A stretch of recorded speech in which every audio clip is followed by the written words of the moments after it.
please rise for the national anthem.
Say, can you see by the dawn's early light what so proudly we hailed at the twilight's last gleaming, whose broad stripes and bright stars through the perilous fight o'er the ramparts we watch were so gallantly streaming, and the rockets from there, the bombs bursting in air, gave through the night that our flag was still there.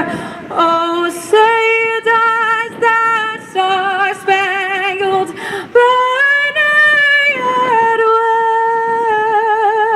wave o'er the land of the free and the home of the brave?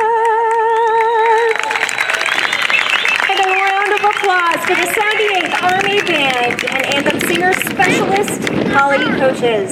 Now a word from our chaplain, Chaplain Wellington.